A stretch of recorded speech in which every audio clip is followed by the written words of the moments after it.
प्रेम से बलिए गौरव महाप्रभु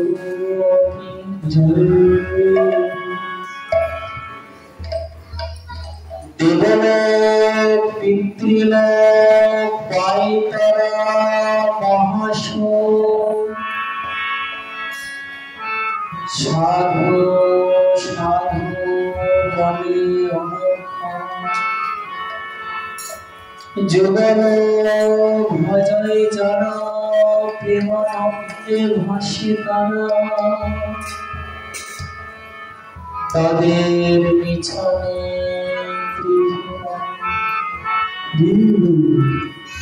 পরম করুণাময় প্রেম পুরুষোত্তম সর্বতম সর্বশীল পরতত্ত্ব সীমা অনাদির আদি গোবিন্দ সেই বিশ্বপ্রিয়ার নয়নাধীন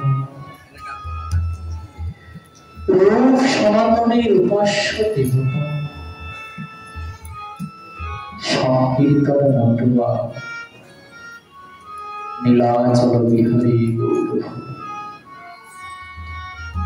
প্রিয় পার্ষদ বর্জ বিশ্ব বৈষ্ণব বরণীয় চূড়ায় শিব নরোত্তম দাস ঠাকুর মহাশয় ভাগবত মহাপুরাণ অবলম্বনে বৈষ্ণবের মাহাত্ম্য গাথায় উল্লেখ করছে জগজীববাসী হৃদয়ে হৃদয়ে বৈষ্ণব মাহাত্ম্য পৌঁছে দেওয়ার জন্য শ্লোকের অবতারণ করেছে দেবলোক পিতৃলোক পাই তারা মহাস্বরূপ কোন বংশে যদি কোন ভক্ত জন্ম নেয় সেই ভক্তের জন্ম নেওয়াতে দেবলোক পিতৃলোক আপনা আপনি তারা আনন্দিত হয়ে যায় পিতৃলোক কেন হয় শাস্ত্রে উল্লেখ করেছে যে কোন বংশে যদি কোন ভক্ত জন্ম নেয় সেই বংশের 21 কুলকে সেই ভক্ত উদ্ধার করে নিয়ে চলে যান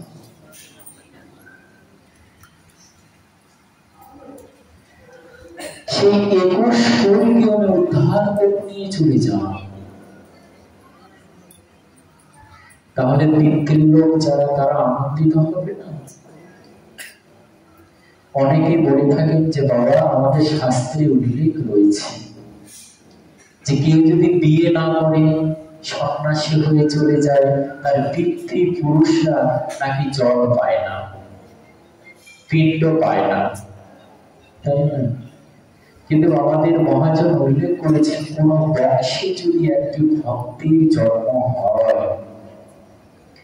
সে বংশে কোনো পিণ্ড দান করতে হবে না পিণ্ডের ঊর্ধ্বে চলে যাবে পিণ্ড দান করলে কি জীবের কল্যাণ হয় উদ্ধার হয় তাহলে তো সারা জীবন পাপ কার্য করে পিণ্ড দিয়ে দিয়ে সকলকে উদ্ধার হয় করা যেত পিণ্ড দানে উদ্ধার হয় না কোথায় হয়তো আপনি বিরক্ত হবেন যে আমরা সেই প্রাচীন আমল থেকে দেখছি পিণ্ডদান এই মহারাজ কি বলছে আমি বলছি না শ্রীমদ ভাগবত বলছে যে গ্রন্থ আমরা আস্বাদন করছি কোথায় গোকর্ণ মহারাজের চরিত্র ধন্বন্তরী নামে এক রমণী ছিলেন কিন্তু উনি বড়ই কুটিল ছিলেন এবং ঝগড়াটে ছিলেন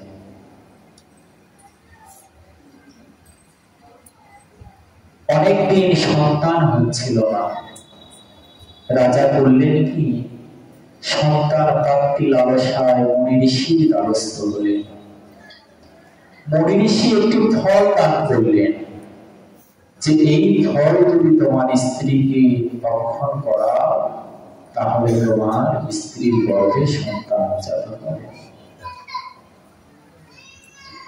রাজা মনানন্দে সেই ফলটি আনলেন এনে স্ত্রীকে দিলেন সেই ধন্যবাদ কি করলো জানেন চিন্তা করছে, আহা, বাচ্চাকে 10 মাস 10 দিন গর্ভে ধারণ করব, কত না কষ্ট হবে, কত না জ্বালা হবে। না না, আমি এই প্রসব জ্বালা নিতে পারবো না, তার চেয়ে আমি এই ফলটা আহারই করব না। করলেন কি, ওই ভয়কে 2 ভাগ করলেন। অর্ধেক ভাগ তার দাসী ছিল, ওই দাসীকে দিলেন, আর অর্ধেকটা গাভী ছিল, ওই গাভীকে দিলেন। কিন্তু রাজাকে তো দেখাতে হবে, প্রতিদিন একটা করে কাপড় উনি উদরে বন্ধন করেন। রাজা দেখছে প্রতিদিন পেট ফুলছে, আমার স্ত্রীর গর্ভে সন্তান এসেছে। এদিকে দাসীর গর্ভে সন্তান এসেছে, আর গাভী যে ভক্ষণ করেছে গাভীর গর্ভে সন্তান এসেছে। 10 মাস 10 দিন যখন পূর্ণ হলো, তখন দাসীর গর্ভ থেকে সন্তান জাত হলো।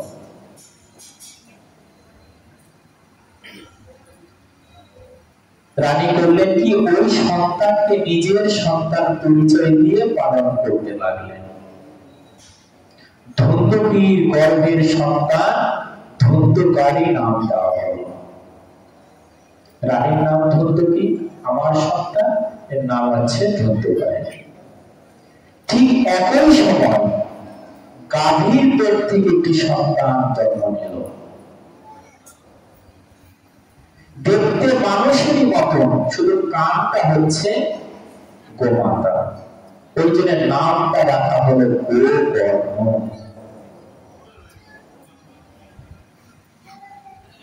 মানুষের মতনই দেখতে, শুধু কানটা গাভীর মতন, এই জন্য নামটা রাখা হলো গোবর্ণ। শশীকলা নাই 2টি সন্তান পালতে লাগলো। আশ্চর্য, গাভীর গর্ভ থেকে সন্তান রাজা মনের আনন্দে তাকে পালন করতে লাগলেন, নিজের সন্তানের পাশাপাশি তাকে পালন করতে লাগলেন। 2জনকে পাঠশালায় দেওয়া হলো। কিন্তু আশ্চর্যের বিষয় কি জানেন, গোবর্ণ একদিনে একবারে যেটি পাঠ করতে, সেটি তার মনে থাকতো, এবং ছোটবেলা থেকেই তিনি সদাচার সম্পন্ন হচ্ছিলেন। কিন্তু দাসী গর্ভ থেকে যেটি জাত হয়েছিলেন, উনি দুষ্ট এবং দুশ্চরিত্র হতে লাগল।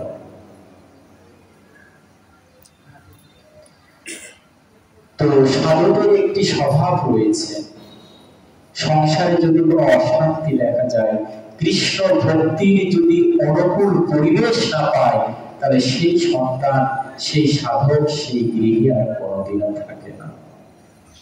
গোবর্ণ দেখছে যে এই গৃহ তো দিন দিন কৃষ্ণ বৈরী হয়ে যাচ্ছে, শুধু ওই একটি সন্তানের জন্য। গোবর্ণ করলেন কি, তখন গৃহ ত্যাগ করে বৃন্দাবনের দিকে ছুটে চলে গেলেন। এদিকে সেই ধন্দকারী করল কি, বাড়িতে পতিতা এনে রাখতে লাগলো। বাবা মা অসহ্য যন্ত্রণায় নিজের প্রাণ ত্যাগ করে দিল। কেননা সুসন্তান যদি না হয়, তাহলে সে বাবা মার পিতৃত্ব মাতৃত্বের কোন দাম নয়। সুসন্তান পেতে গেলে না, ভগবানের কাছে ক্রন্দন করতে হয়। সুসন্তান পেতে গেলে ভগবানের কাছে কান্না করতে হয়, ভগবানের কাছে চাইতে হয়। কেননা মহাজনের যেগুলো আত্মা, মহাজনের আত্মারা আমাদের চারপাশেই ঘুরছে, শুধু যোগ্য স্থান, যোগ্য গর্ভ পাচ্ছে না বলেই জন্ম নিতে পারছেন না। যদি শুদ্ধ গর্ভ, শুদ্ধ মাতৃ যদি পান, অবশ্যই তারা জন্ম নেয়।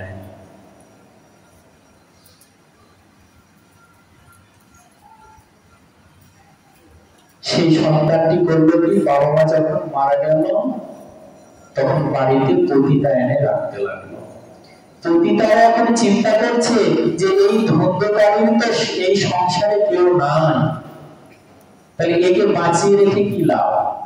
রাত্রিতে একে হত্যা করে দিই, এর সমস্ত ধন ঐশ্বর্য আমরা হরণ করে নিয়ে চলে যাব। পতিতারা তাই করল, রাত্রিতে সেই ধন্ধকারীকে হত্যা করে দিল, সমস্ত রাজ ঐশ্বর্য হরণ করে নিয়ে তারা চলে গেল। তারপর থেকে সেই রাজবাড়িতে আর কেউ যেতে পারে না। কেন যেতে পারে না? বলে সেই রাজবাড়িতে গেলে ভয়ানক কিছু অদৃশ্য অলৌকিক কিছু দেখা যায়, যাকে আমরা বাংলা ভাষায় ভূত বলি। অতৃপ্ত আত্মা দেখা যায়, যে আত্মাটির উদ্ধার হয়নি। পরিচিত হয়ে গেল ভূতের রাজবাড়ি, কেউ যায় না। এদিকে গোকর্ণ অনেকদিন বৃন্দাবনে গিয়েছেন, মনে করলেন যে একবার স্বদেশে যাই, দেখি আমার মাতৃ পিতৃ ভাতৃগণ কেমন রয়েছে। ছুটে আসলো নিজ গ্রামে। আসার সঙ্গে সঙ্গে অনেকজন বলছে, তুমি কোথায় যাবে? কেন ওই রাজবাড়িতে যেও না। কেন? ওই রাজবাড়িতে ভূত থাকে, অতৃপ্ত আত্মা থাকে। সাধু মহাত্মা কি ভূত দেখে ভয় পায়? ভয় পায় না। আচ্ছা দেখি আমি যাই তো, কেমন ভূত আমিও দেখবো। গোকর্ণ রাত্রিতে গভীর রজনীতে দেখছে তার সামনে একটি বড় বিড়াল দাঁড়িয়ে রয়েছে। ভাগবত দৃষ্টান্ত দেখছেন, দেখুন তার সামনে একটি বড় বিড়াল দাঁড়িয়ে রয়েছে, তার বড় বড় চোখ, রক্তিম চক্ষু দিয়ে যেন অগ্নি ঝরছে।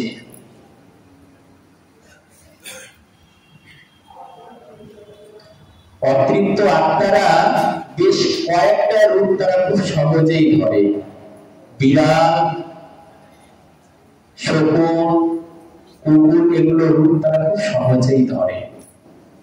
সেখানে বিড়াল রূপে সে প্রকাশ পেল। এখন গোকর্ণ বলছে, বাবা তুমি কি? আমি জানি তুমি সাধারণ বিড়াল নও, তুমি গিয়ে তোমার পরিচয় দাও। সবশেষে ফিরে আসলেন গোকর্ণ সেই ধন্ধকারী, দাদা আমি তোমার অনুজ।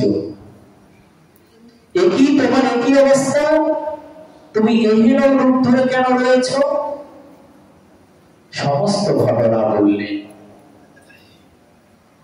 সমস্ত ঘটনাই বললেন যে আমাকে হত্যা করা হয়েছে, আমার উদ্ধার হয়নি।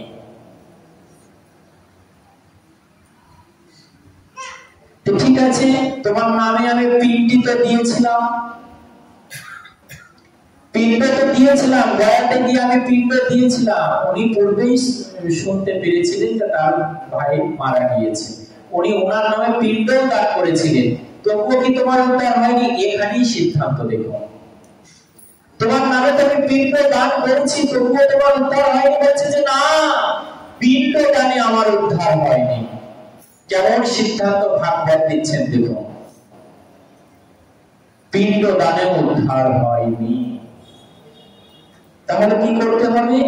কি করতে হবে ভাতা তুমি বলো।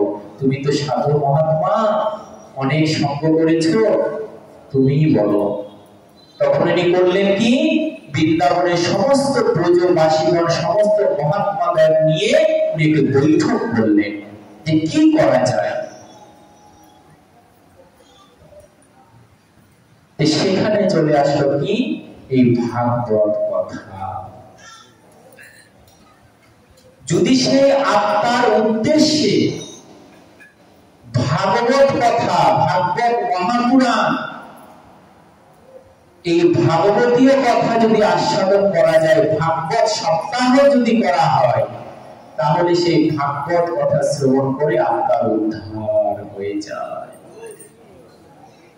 যেটা কোন শ্রাদ্ধ পিণ্ডিও করতে পারে না।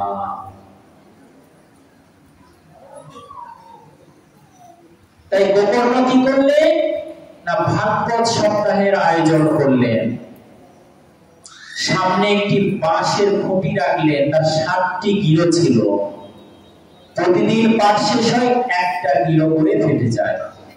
এইভাবে 7 দিন শ্রবণ করার পর 7টি গৃহ কেটে বিমানে চড়ে ধন্দকারী গোলকে চলে গেলেন। এখন যদি কোনো সুবিধাবাদী প্রশ্ন করেন যে বাবা আমরা 7 দিন কেন 1 মাস ধরে ভাগবতী কথা শ্রবণ করছি, কিন্তু আমাদের নামে তো কোনো বিমান আসে না, আমাদের নামে তো কোনো বিমান আসে না, বিমান তো দেখছি সেই সাগরের উপর দিয়ে মাঝে মাঝে যাচ্ছে, কই আমাকে তো নিতে আসে না। তো বলছে যে বিমান এই শব্দটি বিশেষভাবে প্রয়োগ করা হয়েছে। বিমান বলতে যাত্রিক বিমান নয়, বিমান নেই মান ইতি বিমান, শব্দের ভিতরে কেমন খেলা দেখুন। বিমান নেই মান ইতি বিমান। এই ভাগবত কথা শ্রবণ করে আপনার বিমান ভিতরে যত মান অভিমান ছিল, ধনের মান, ঐশ্বর্যের মান, রূপের মান, যৌবনের মান, অর্থের মান, সমস্ত কিছু নাশ করে দেয় এই ভাগবতীয় কথা। এই ভাগবত হরিকথা শ্রবণ করে যখন মনে করবে নিজের মনটা মলিন হয়ে গেল, আর কিছু হৃদয়ে নাই, একদম দৈন্যতা চলে আসলো, আমি কিছু জানি না, বুঝি না, কিছু আমার ভিতরে নেই, তখন মনে করবেন ভাগবতের কৃপা হয়েছে।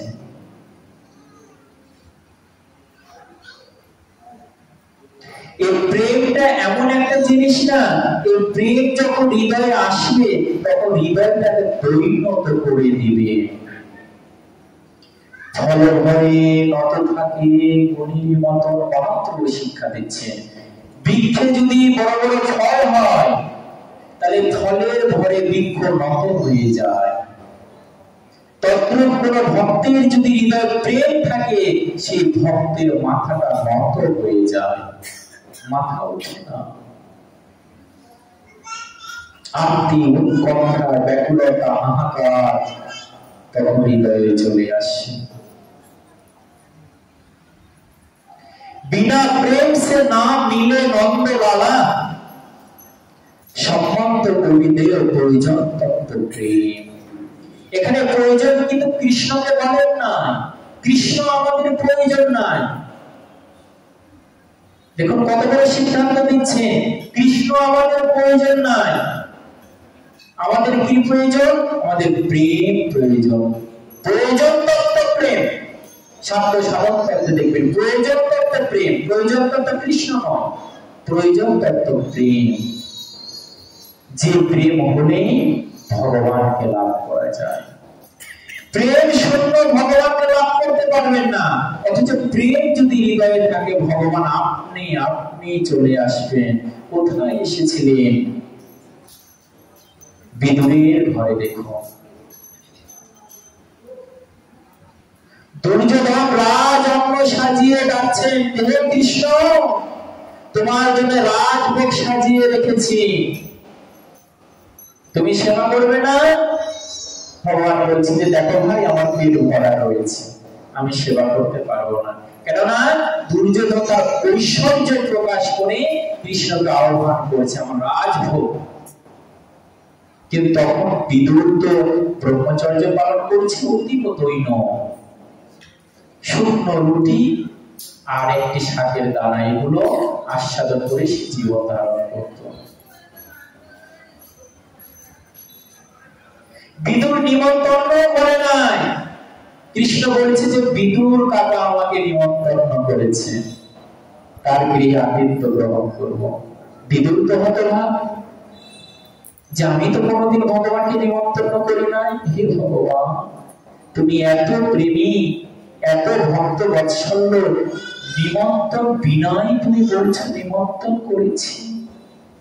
দেখুন হৃদয়ে যদি প্রেম থাকে না, ভালোবাসা থাকে না, ভগবানকে নিমন্ত্রণ করতে হয় না। ভক্তের হৃদয়ে সদা সতত বিশ্রাম। ভগবানের কি থাকার কোনো অভাব রয়েছে?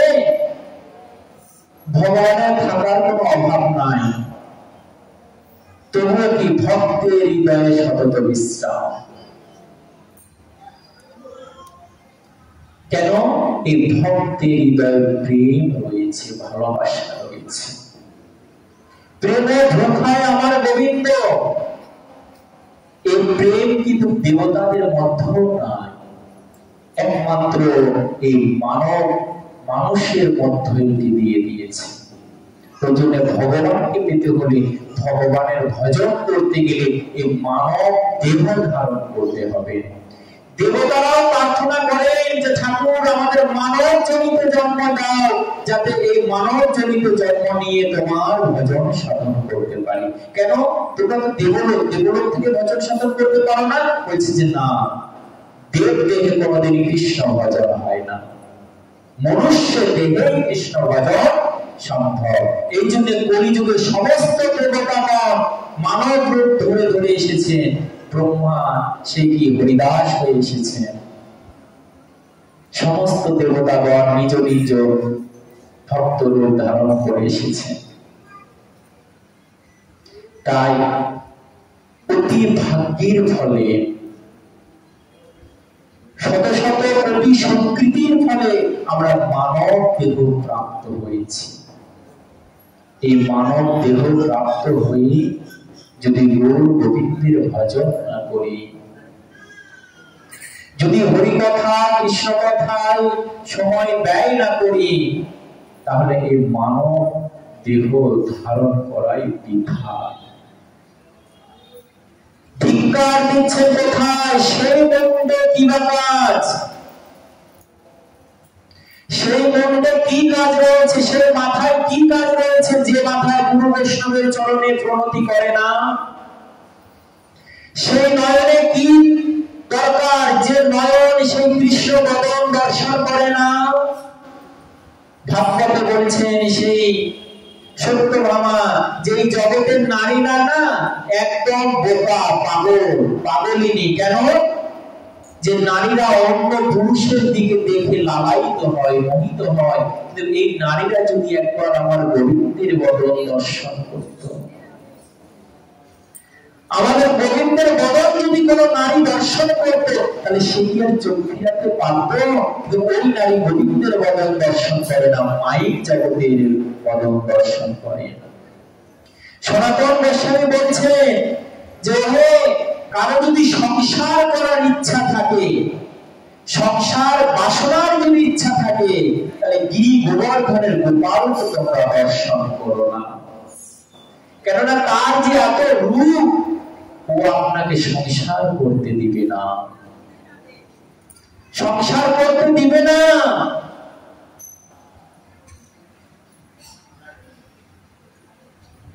এই রূপ দর্শন করে কত পুরুষ তাদের পুরুষত্ব ভুলে গিয়ে নারী রূপে ভগবানকে সেবা করার জন্য আকাঙ্ক্ষা করেছেন গোপী রূপে। কেন নারী রূপে, কেন গোপী রূপে? বলছে যে গোপীদের হৃদয়ে প্রেম থাকে, ভালোবাসা থাকে। এই জন্য ভগবানকে বলা হয় গোপী জনবল্লভ। গোপ জনবল্লভ কোথাও লেখেন না, গোপী জনবল্লভ। তাই নারীর নারীত্ব তখনই সার্থক হয় যখন সে আমার গৌর গোবিন্দের ভজনা করে।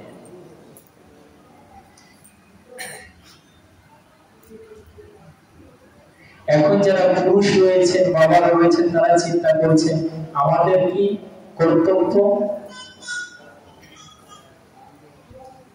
বলছে যে এই যে মায়েরা কৃষ্ণ ভজন করছে, ওই মায়েদের সাহায্য করুন, তাদের কৃষ্ণ ভজনের অনুকূল পরিবেশ তৈরি করে দিন।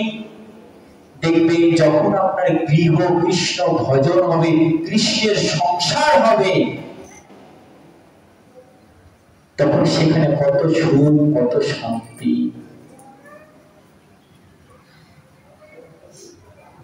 কত শান্তি সেখানে। কৃষ্ণের সংসার সব ছাড়িয়ে আনা যায়।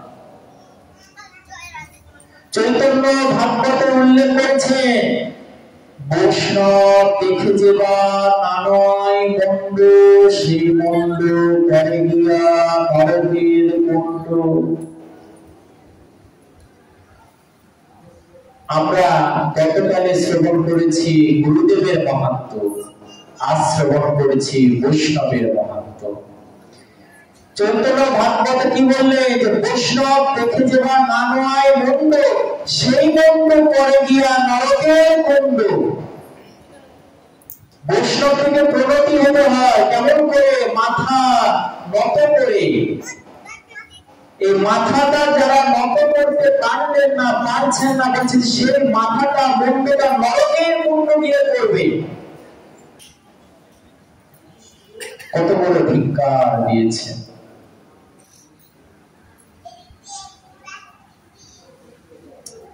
ভক্ত মাহাত্ম্য দেখুন, ভক্তের চরণধূলি, ভক্তের সেই পদচিহ্ন ভগবান এতটাই ভালোবাসেন, তাই কোথাও না রেখে নিজের বক্ষে রেখেছেন। বক্ষে রেখেছেন কোথায়? ভৃগুমুনির জীবনীতে দেখুন, লীলা করছেন, লীলা প্রকাশ করছেন, জগৎবাসীকে বোঝাচ্ছেন। ভৃগুমুনি মনে মনে চিন্তা করছেন যে আমি পরীক্ষা করব এই ত্রিদেবতার মধ্যে সবচাইতে বড় কে, ব্রহ্মা, বিষ্ণু না মহেশ্বর। প্রথমে ব্রহ্মার কাছে গেলেন, তাকে গিয়ে কটু কথা বলছে যে হে ব্রহ্মা, তুমি আবার কেমন ব্রহ্মজ্ঞান, কেমন ব্রহ্মজ্ঞান সম্পূর্ণ যে কামাতুর হয়ে নিজের কন্যার পিছু পিছু ছুটেছিলে, তুমি কেমন ব্রহ্মা? উচিত কথাই কি? ব্রহ্মা বেজার হয়ে গেল, ক্ষিপ্ত হয়ে গেলেন। কি বললি রে তুই, এত বড় কথা বললি? ব্রহ্মাস্ত্র দ্বারা তোকে হত্যা করবো, এই বলে ব্রহ্মাস্ত্রকে আহ্বান করলেন। সেখান থেকে ভৃগুমুনি পালিয়ে গেলেন। শিক্ষাকে দেখো, যার ভিতরে প্রেম রয়েছে, ভালোবাসা রয়েছে, তার ভিতরে কোনোদিন ক্রোধ আসতে পারে না। পরীক্ষা করছে যে তোমার ক্রোধ আছে মানে তুমি বড় হতে পারলে না। ক্রোধ হচ্ছে বড় হওয়ার একটা বাধা। কাম, ক্রোধ, লোভ, মোহ, মদ, মাৎসর্য, এই ছয়টি যদি থাকে তাহলে আপনি উপরে ওঠার থেকে পড়ে যাবেন। সিঁড়ি একটাই, সিঁড়ি একটাই। লক্ষ্য যদি উপরে থাকে তাহলে উপরে উঠতে পারবে, লক্ষ্য যদি নিচে থাকে তাহলে নিচে নামতে পারবেন। কাম, ক্রোধ, লোভ, মোহ, মদ, মাৎসর্য, এই লক্ষ্য যদি সেই মাইক জগতের দিকে হয় তাহলে নিচে নেমে যাবে। আর এই কাম ক্রোধই যদি ঊর্ধ্বমুখী হয়, ভজনের দিকে লাগিয়ে দিন, তাহলে উপরে উঠতে পারবে। সে প্রসঙ্গে আমরা পরে আসবো। একই কাম, একই ষড়রিপু, একদিকে উপকার করছে আর একদিকে ক্ষতি করছে। কি বললে? ভৃগুমুনি সেখান থেকে পালিয়ে আসলেন মহাদেবের কাছে।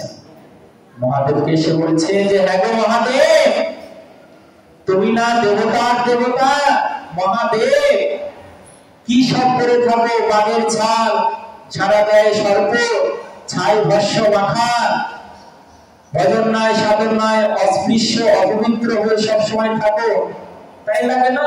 শ্মশানে আমাদের হরিভক্তি বিলাসে তো উল্লেখ রয়েছে যে শ্মশান বগন্তপুরের কথা, সব দর্শন করলে তাকে সবস্ত্রে চান করতে হবে, অথবা মন্দিরে সেবা অধিকার তার কোনো যোগ্যতা থাকে না। কিন্তু তুমি তো শ্মশানে ধুলি মাখছো, তোমার দেহটা সবসময় অপবিত্র হয়ে থাকে, তুমি আবার রাম নাম করেছো। যেই না বলেছে মহেশ্বর একদম ঠিক হয়ে কি বললি রে? ত্রিশূল নিক্ষেপ করছেন যে এত বড় তোর কথা। ছুটে পালিয়ে এসে ওরে বাবা, প্রাণ তো বাঁচাতে হবে। একদিকে সেই ব্রহ্মাস্ত্র, একদিকে ত্রিশূল। আমি ভৃগুমুনি যাবো কোথায়? যাই তো দেখি শেষ বিষ্ণুর কাছে।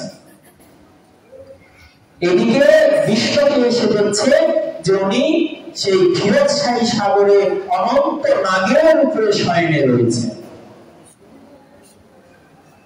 পদতলে লক্ষ্মী দেবী তার পদ সেবা করছেন। এই শয়নের ভঙ্গিতে কিছু তত্ত্ব রয়েছে। সেটা কি? ভগবানের এত ঘাট পালঙ্ক থাকতে সাপের উপরে কেন উনি শয়ন করেন? রহস্যটা কি? এত খাট পালঙ্ক কি ভগবানের অভাব রয়েছে, কিন্তু সর্পের উপরে কেন? আচ্ছা, আপনারা কি সর্পের গা স্পর্শ করেছেন? কেউ কি করেছেন সর্পের গা? সর্প ছুঁয়েছেন কি?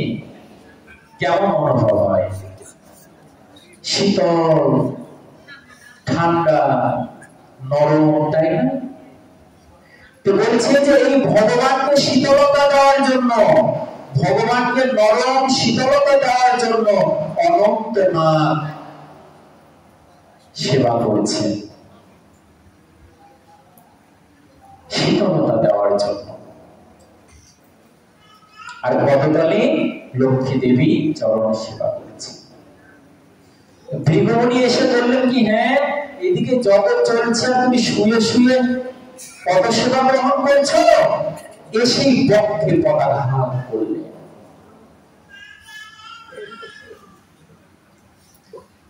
স্ত্রীর সামনে যদি স্বামীকে কেউ পদাঘাত করে, তাহলে স্ত্রীর মনের অবস্থাটা কেমন হবে? ক্ষিপ্ত হবে না? রাগ হবে না? লক্ষ্মী দেবীর রাগ হয়ে গেল। যদি কোনো ব্রাহ্মণ থাকেন আমার অপরাধ নেবেন না, আমি শাস্ত্র থেকেই বলছি। লক্ষ্মী রাগ হয়ে গেল, ক্রোধিত হয়ে ধিক্কার দিলেন, ব্রাহ্মণ জাতি, তোর ব্রাহ্মণের এত অহংকার, আমি তোকে অভিশাপ দিলাম, আজ থেকে লক্ষ্মী ছাড়া হবি। লক্ষ্মী অভিশাপ দিলেন সেই ভৃগুমুনি ব্রাহ্মণ জাতিকে, যে আজ থেকে তোরা লক্ষ্মী ছাড়া হবে।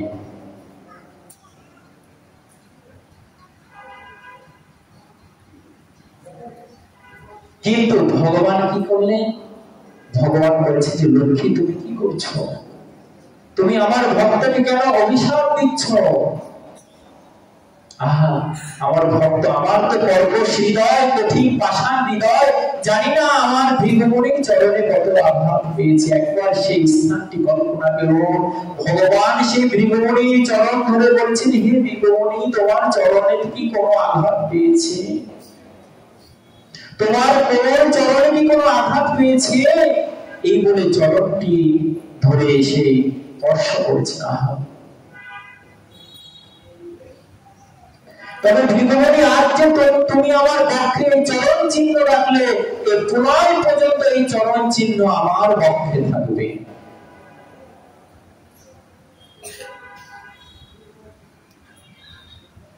ভৃগুমুনি সিদ্ধান্ত দিচ্ছেন, জগতে যদি ত্রিদেবতার মধ্যে কেউ বড় থাকে তাহলে এই বিষ্ণু। সহিষ্ণুতা ক্ষমতা, সহ্য ধৈর্য ক্ষমতা যার, সেই তো বড় হয়। কাম, ক্রোধ, লোভ, মোহ, মদ, মাৎসর্য, এই ছয়টি হচ্ছে ভক্তি জীবনের বিঘাত বাধা। যারা ভজন করতে চান বা ইচ্ছুক, এই ছয়টি বাধা তাদের জীবনে সর্বপ্রথম এসে দেখা দেয়। ঠাকুর মহাশয় বলেছেন যে এই কাম, ক্রোধ, এই ষড়ঋপুকে আপনি ত্যাগ করতে পারবেন না। এই ষড়ঋপুকে যদি আপনি ত্যাগ করে দেন, দগ্ন করে দেন, তাহলে আপনার মানুষের অস্তিত্বই থাকবে না। কেননা এই ষড়ঋপু দ্বারাই মানব দেহ গঠিত। তাহলে কি করতে হবে প্রভু? বলছে মনটা একটু ঘুরিয়ে দিতে হবে, উদ্দেশ্যটা একটু ঘুরিয়ে দিতে হবে। এক বিষ, শঙ্কিরা নামে একটা বিষ পাওয়া যায় হিমালয় পর্বতে। শঙ্কিরা নামে একটা সাপের বিষ। অল্প একটু মুখে দিবে, হিমালয় সে বরফের পাহাড় দিয়ে বয়ে যাবেন, আপনার ঠান্ডা লাগবে না, শরীর গরম থাকবে। আবার যদি বেশি পরিমাণে খেয়ে নেন, তাহলে সেখানেই দিব্যাঙ্গচ্যুত হয়ে যাবে। একই বিষ, অল্প খেলে কি প্রাণ রক্ষা পাবে, আর বেশি খেলে সেখানেই পতিত হয়ে যাবে। ঠাকুর মহাশয় বলছে যে কেউ যদি ভজন করতে চায়, এই ভজনের মোড়টা একটু ঘুরিয়ে দিতে হবে। কেমন করে? কাম কৃষ্ণার্জনে, ক্রোধ ভক্ত দেশী জনে, লোভ সাধু সঙ্গে হরি কথা, মোহ ইষ্ট লাভ বিনে, মদ কৃষ্ণ গুণগানে আমি নিযুক্ত করিব যথা কথা। কাম, যে কামনা একটি নারী একটি পুরুষের প্রতি বা একটি পুরুষ একটি নারীর প্রতি জগতের প্রতি যে কামনা, ওই কামনা কি কাম কৃষ্ণার্পণে, কৃষ্ণের দিকে অর্পণ করে দাও, এই জগতের দিকে নয়। ভাবনা যদি করতেই হয় তাহলে কৃষ্ণের ভাবনা করুন, স্মরণ যদি করতেই হয় তাহলে কৃষ্ণের সেই মধুর মধুর লীলা স্মরণ করুন। ক্রোধ ভক্ত বেশি জানে, ক্রোধটা কোথায় রাখবেন, রাগটা কোথায়, ভক্ত বেশি জানে। যারা ভক্তের দ্বেষ করে, ভক্তের নিন্দা করে, তাদের উপরে ক্রোধ রাখবেন। ভাগবত সিদ্ধান্ত দিচ্ছেন যে কেউ যদি ভক্ত নিন্দা করে তাহলে কি প্রথমে তাকে বাক্য দ্বারা দণ্ড করতে হবে, তবুও যদি না হয় তারপরে তাকে হস্তাহস্তি করতে হবে, তবুও যদি না হয় তার জিহ্বাটা ছেদন করতে হবে, এমন সিদ্ধান্ত দিয়েছেন। তবুও যদি না হয় তাহলে নিজের প্রাণ ত্যাগ করতে হবে, কেননা যে দেহে বৈষ্ণব নিন্দা ঢুকেছে সেই দেহ রাখার চেয়ে না রাখাই ভালো। এই জন্য কি করলেন, সেই সতী শিবের সেই নিন্দা, পরম বৈষ্ণবের নিন্দা শ্রবণ করে উনি বললেন কি, যে কর্মে আমি প্রতিনিন্দা শ্রবণ করেছি, যে বৈষ্ণব নিন্দা শ্রবণ করেছি, এই দেহ আর আমি রাখবো না। চোখকে নিজের দেহটা উৎসর্গ করে দিলেন।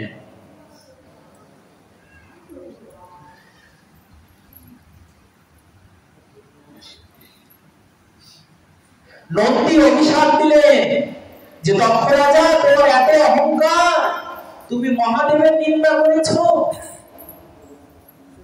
আমি যদি মহাদেবের ভক্ত হই, আমি তোমাকে অভিসম্পাত করলাম যে তোমার ছাগলের মাথা হবে। তোমার মনুষ্য মাথা থাকবে না, তোমার ছাগলের মাথা হবে। পরে তার ছাগলের মাথা হলো কিনা। সেই রকম নন্দীর অভিশাপ এখনো রয়েছে যে যারা বৈষ্ণব নিন্দা করবে, বৈষ্ণব নিন্দা শ্রবণ করবে, তাদের ছাগলা মাথা হবে, ছাগলের মাথা হবে। এখন যদি প্রশ্ন হয়, বাবা এত বৈষ্ণব নিন্দা হয়, কই কারো তো ছাগলের মাথা হয় না? সিদ্ধান্ত দিয়েছেন মাথাটা ছাগলের হবে না ঠিক, কিন্তু বুদ্ধিটা ছাগলা বুদ্ধি হবে, ছাগলের মতন বুদ্ধি হবে। কেমন দেখবেন, যখন সারি সারি ছাগল বাঁধা হয় হত্যা করার জন্য, একটা ছাগল নিয়ে যাচ্ছে, আরেকটা ছাগল দেখছে যে এর পরে আমার সিরিয়াল, আমাকে নিয়ে যাবে, তো এই ছাগলের কোনো অনুশোচনা হয়? সে দিব্যি খাচ্ছে, মৈথুন করছে, তাই করছে না? তার সামনে হত্যা করছে, জবাই করছে, কিন্তু তার সেদিকে কোনো লক্ষ্য নাই, সে দিব্যি আহার করছে। এরকম শাস্ত্র বলছে যে আমাদেরও ঠিক তেমনই, একজন মারা যাচ্ছে, আমরা নিজের কাঁধে বল হরিবল হরিবল বলে নিয়ে যাচ্ছি, আমি কি জানি না যে এরপরে আমার সিরিয়াল? তবুও কি আমার সেই চেতনা আসলো? কোন মত শুধু সেই শ্মশানে গিয়ে একটু মনে অনুশোচনা হলো, আহা এই শ্মশানে আসতে হবে, যেই ঘরে ফিরে আসলাম সেই মনে হলো শ্রাদ্ধের দিনে কি হবে, ভোগ দিলে আমি খাবো। এমনটা হয় না সমাজে? ভোগ দিলে বাবা আমরা খাবো না, মৎস্যমুখী করতে হবে। তো বাবা ওই যে শ্মশানে যে বলছিলেন যে আমাদেরও যেতে হবে, বলছে ওই তখন ভাবটা এসেছিল, এই ভাবটাকে বলা হয় শ্মশান বৈরাগ্য। ক্ষণিকের জন্য বৈরাগ্য, তাকে বলা হয় শ্মশান বৈরাগ্য। বাড়িতে এসে কি বলছি, 11 দিন না যেতেই যেতে বাবা মৎস্যমুখী করতে হবে। আরে গাধা, আরে ছাগলা, মৎস্যমুখী কাকে বলেছে? মাছ খাওয়াকে মৎস্যমুখী নহে। আমরা মৎস্যমুখী মানে কি বুঝি? যে মাছটাকে আহার করাই মৎস্যমুখী, এটা আমাদের অজ্ঞানতা, ছাগলা বুদ্ধি।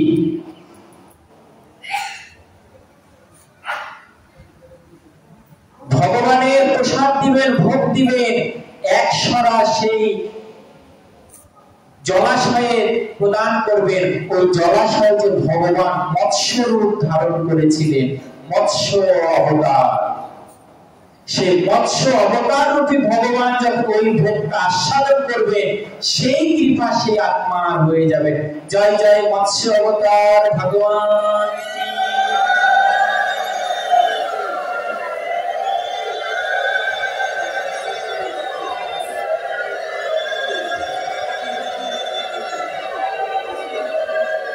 একেই বলা হয় মৎস্যমুখী।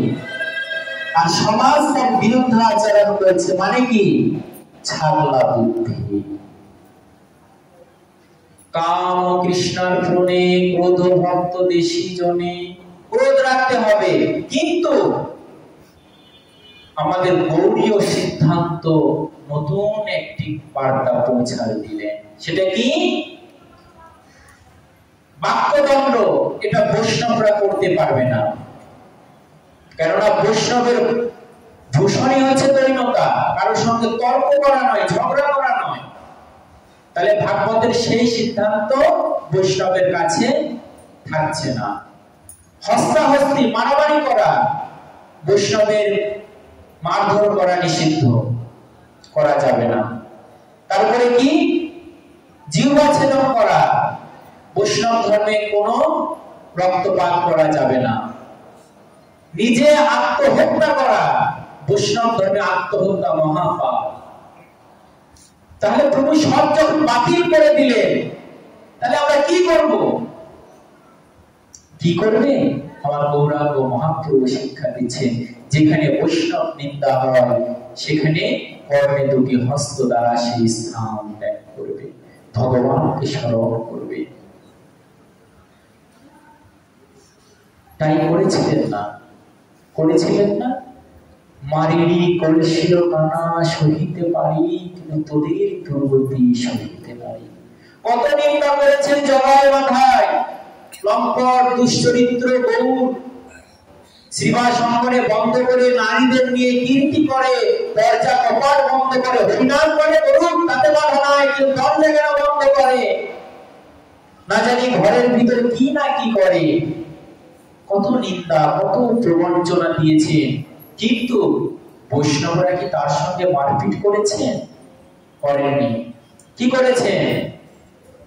চিত্ত শুদ্ধি করে সভাকার। রাম আদি অবতারে হাতে নানা অস্ত্র ধরে করে ফেলতে করেন সংহার। রাম হয়ে এসেছেন, হাতে ধনুক ধরেছেন, অসুরগণকে নিধন করেছেন, অসুর মারা গিয়েছে, আবার অসুর হয়েই জন্ম নিয়েছে।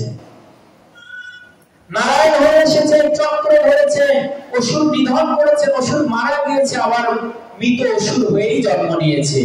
কৃষ্ণ হয়ে এসেছেন, সেই কংসাসুর বিভিন্ন অসুরকে হত্যা করেছে, আবার তার অসুর হয়েই জন্ম নিয়েছে। গৌর হরি বলেছে যে এবে আমি অস্ত্র ধরবো না, আমি চিত্ত শুদ্ধি করাবো সবাকার, আমি তাদের মনটাই শুদ্ধ করে দিব।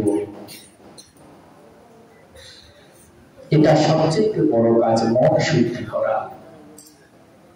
এই মন শুদ্ধিটা কেমন করলে?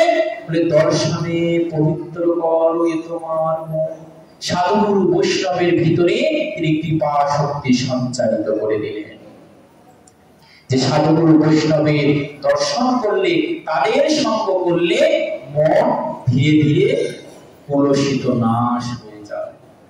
এই জন্যই সাধু সঙ্গ করা, হরিবাসরে সঙ্গ করা। লোভ সাধু সঙ্গে হরি কথা।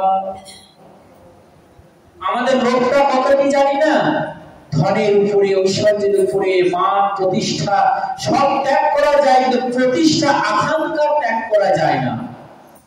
সমস্ত ত্যাগ করে বৃন্দাবনে গিয়ে ভজন করছেন, ডোর কফিন করে, বাবা আমি বাবাজি হয়েছি, সংসার আমার নাই, স্ত্রী পুত্র কিছুই নাই, কিন্তু প্রতিষ্ঠা আকাঙ্ক্ষা লোক ত্যাগ করতে পারেননি। বৃন্দাবনে গিয়ে সেলফি তুলে তুলে ছবি ছাড়ছেন, ভাইরাল হচ্ছেন। কেন? ওই প্রতিষ্ঠা আকাঙ্ক্ষা যায়নি বাবা। সমস্ত ত্যাগ করেছে, কিন্তু প্রতিষ্ঠা আকাঙ্ক্ষা ত্যাগ করতে পারেননি। শাস্ত্র বলেছে যে প্রতিষ্ঠা আকাঙ্ক্ষা, এই প্রতিষ্ঠাশা প্রতিষ্ঠা যোগ আশা, এটি প্রতিষ্ঠাশা যদি কারো ভিতরে থেকে যায়, সে হাজার প্রেমের ভিতরে থাকুক, সে প্রেম শোষণ করতে পারবে না। যেমন দেখবেন একটা গামলাতে মিষ্টিও রয়েছে, শিরাও রয়েছে, আবার হাতাটাও রয়েছে, কিন্তু ছানার মিষ্টি সেই রস শোষণ করার ক্ষমতা রয়েছে বলে সে শোষণ করতে পেরেছে, হাতার ক্ষমতা নাই, কেননা সে কঠিন, সে রস শোষণ করতে পারেনি, কিন্তু রসের ভিতরেই রয়েছে। তদ্রূপ হাজার কৃষ্ণ ভজন করুন, হাজার সঙ্গ করুন, হৃদয়ে যদি প্রতিষ্ঠা আকাঙ্ক্ষা থাকে, তাহলে ওই হাতার মতনই থাকবে, রস শোষিত হবে না। লোভ সাধু সঙ্গে হরি কথা, লোভটা কি? সাধু সঙ্গে হরি কথা। আমরা অভিমান করি যে ওই গ্রামে ওই মন্দিরে হরিবাসর হচ্ছে, কীর্তন হচ্ছে, কই আমাকে তো নিমন্ত্রণ করে নাই, আমি যাবো কেন? তাই বলি না, কই আমাকে তো নিমন্ত্রণ করে নাই, আমি যাবো কেন? অনিমন্ত্রিত হয়ে আমি কি যেতে পারবো? কোনদিনও নয়। কিন্তু শাস্ত্র কি বলছে? লোভ সাধু সঙ্গে হরি কথা। লোভ যদি থাকে তাহলে নিমন্ত্রণ করতে হয় না।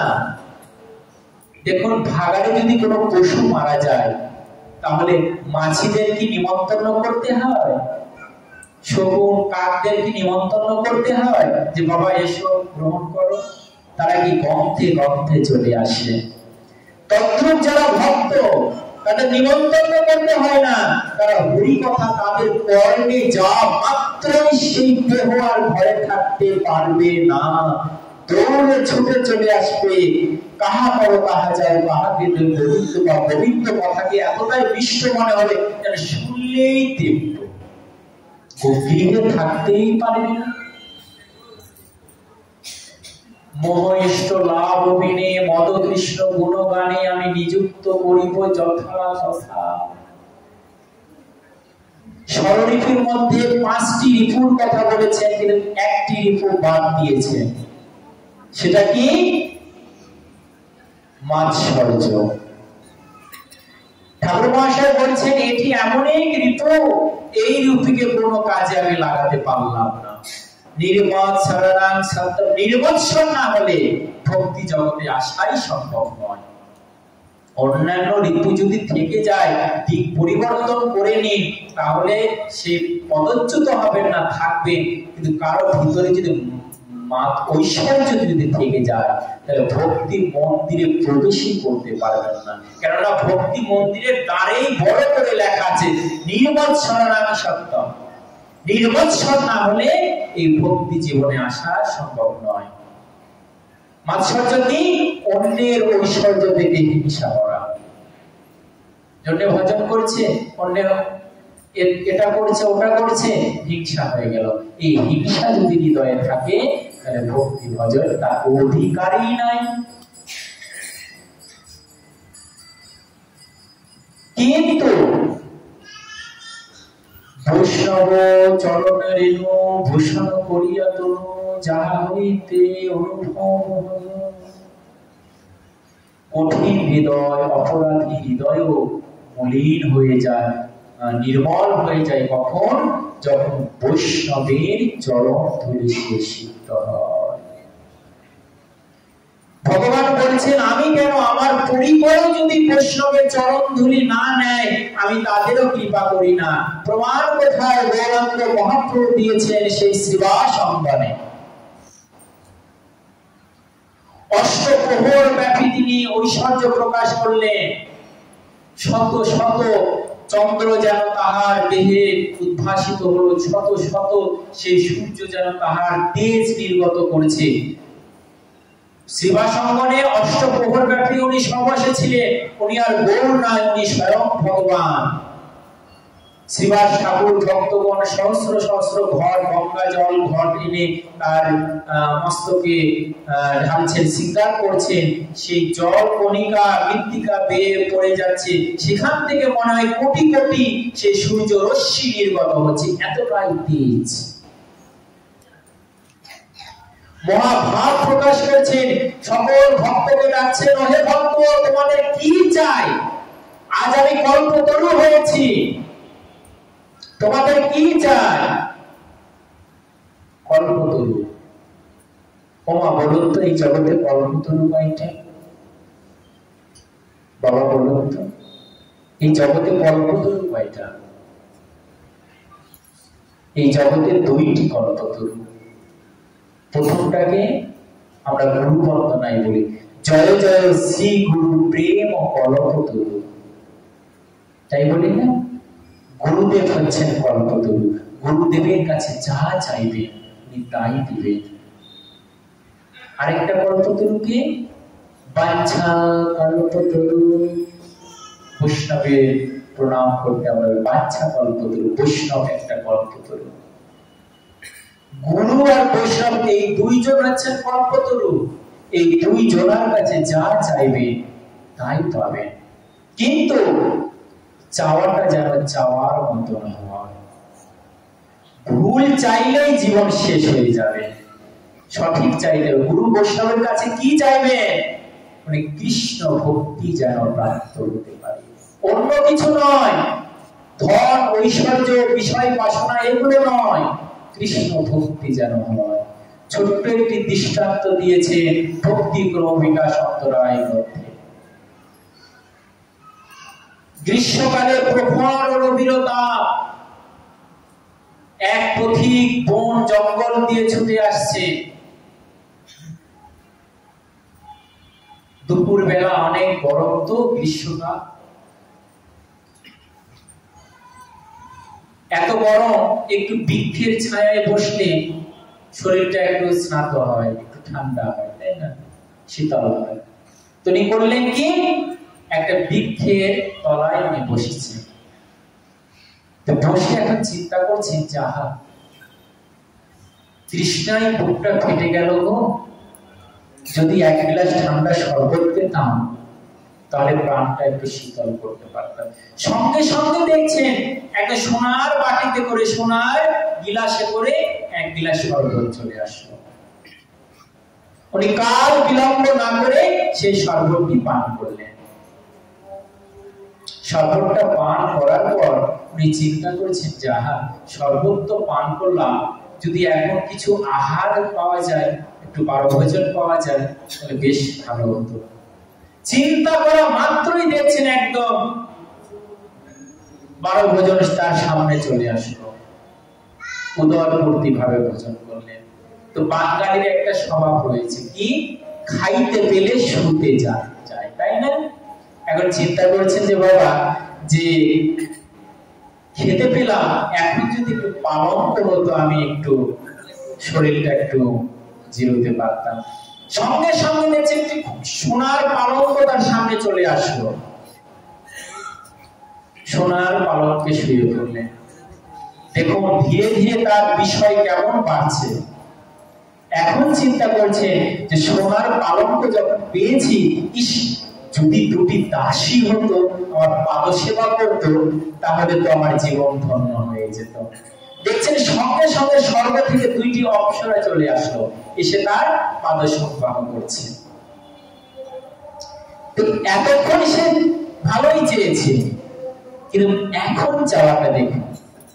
এখন চিন্তা করছে যে এটা তো বন, এটা তো বন, গভীর বন, যদি বাঘ ভাল্লুক চলে আসে তাহলে তো আমি শেষ।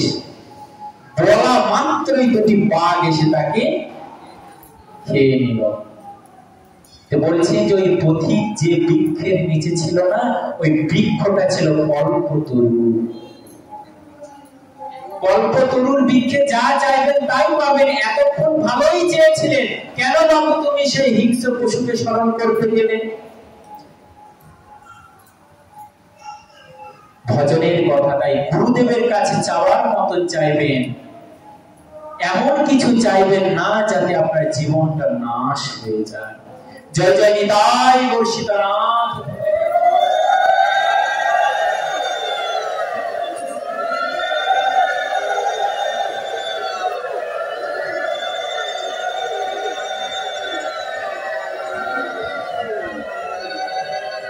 তাই গৌরহরি আজ কল্পতরু হয়েছে।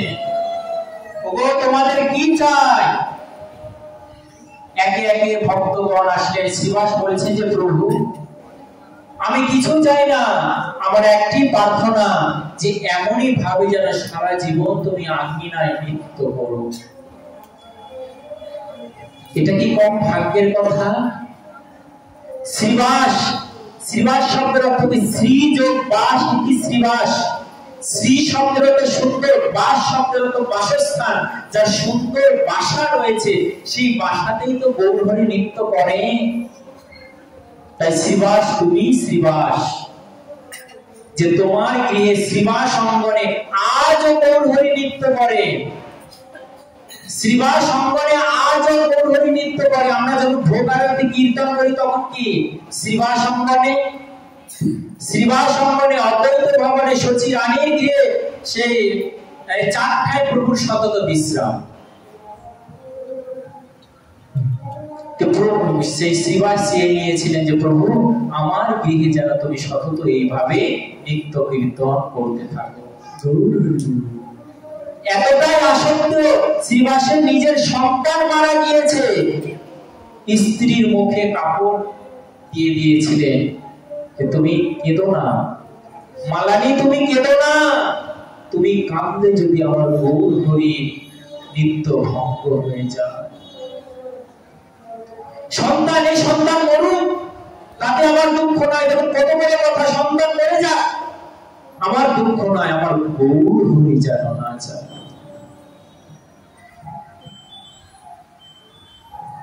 শ্রীবাস কাঁদতে কাঁদতে গৌরহরির কাছে এসেছে।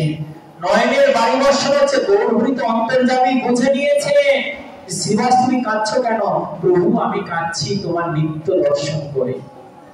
না শ্রীবাস, তুমি সত্যও বলনি আবার মিথ্যাও বলনি, তুমি সত্যটাও বলনি আবার মিথ্যা সেটাও তুমি বলনি।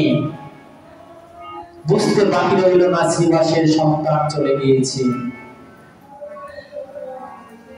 সন্তানকে গিয়ে বলছে যে হে সন্তান তুমি কেন চলে গিয়েছো, কেন ছেড়ে গিয়েছো আমার পিতা মাতাকে? কৃষ্ণ ভক্ত পিতা মাতা, সন্তান কৃষ্ণ ভক্ত পিতা মাতা যাওয়ার জন্য লালায়িত করে, আর তুমি কৃষ্ণ ভক্ত পিতা মাতা ছেড়ে তুমি চলে যাচ্ছ। গৌরীর ডাকে সন্তান চলে আসলো, এসে বলছে হে গৌরী, কে মাতা কে পিতা? প্রতি জন্মের পিতা মাতা সবে পায়, কৃষ্ণ গুরু না পায় ভজন করিয়া। আমি যতবারই জন্ম নিব ততবারই পিতা মাতা পাবো, কিন্তু আমার গৌরহরিকে তো আমি পাবো। আমার কৃষ্ণকে তো আমি পাবো। তাই আমার কৃষ্ণ আমাকে ডাক দিয়েছেন, আমি তার কাছে যাচ্ছি। শ্রীবাসের চরিত্র হলো এই জগতে কি কার, এই জগতে কি কার মায়ার বন্ধন। পরম সত্য পরম নিত্য আমার ভগবান। সম্পর্ক যদি রাখতেই হয়, পিতা মাতা যদি করতেই হয়, ভগবানকে করো। কৃষ্ণ মাতা কৃষ্ণ পিতা কৃষ্ণ আমার গতি। সম্পর্ক বিধির পর্যন্ত তুমি সম্পর্ক রেখে কৃষ্ণের সঙ্গে ভজনা করো। সকল ভক্তগণকে ডাকছেন, মুরারিকে ডাকছেন, ও মুরারি তোমাকে আমি কৃপা করবো না কেন? তোমার একটি দোষ রয়েছে। কি দোষ? তুমি বহু সঙ্গ করো, যে সঙ্গে যাও সেই সঙ্গই তুমি হয়ে যাও। যখন অদ্বৈত সঙ্গে যাও তখন দ্বৈতবাদী কথা বলো, যখন নাসির সঙ্গে যাও তখন নাসিবাদী কথা বলো। কিন্তু যারা গৌরীয় বৈষ্ণব তারা কি পতিব্রতা শিরোমণি। গৌরীয় বৈষ্ণবের জীবনে কি বলছেন যে একটা গৌরীয় ভক্ত তারা পতিব্রতা শিরোমণি হবেন। একটা পতিব্রতা রমণীর যেমন একটি প্রতিসব, একটা পতিব্রতা রমণীর যেমন অন্য কোনো প্রতি থাকে না, তদ্রূপ গৌরীয় বৈষ্ণবের একটা ভগবান, সেটা হচ্ছে আমার ভগবান শ্রীকৃষ্ণ। গৌরহরি গম্ভীরা লীলায় নিজে আচরণ করে শিক্ষা দিচ্ছেন ভক্তগণকে। বলছেন যে হে ভক্ত, তোমাদের একটি কথা বলি শোনো। কি? কুষ্ঠ বিপ্রে রমণী পতিব্রতা শিরোমণি প্রতিলাগী করিল বেশ্যার সেবা। জিয়াইল বিতপতি স্তম্ভিল সূর্যের গতি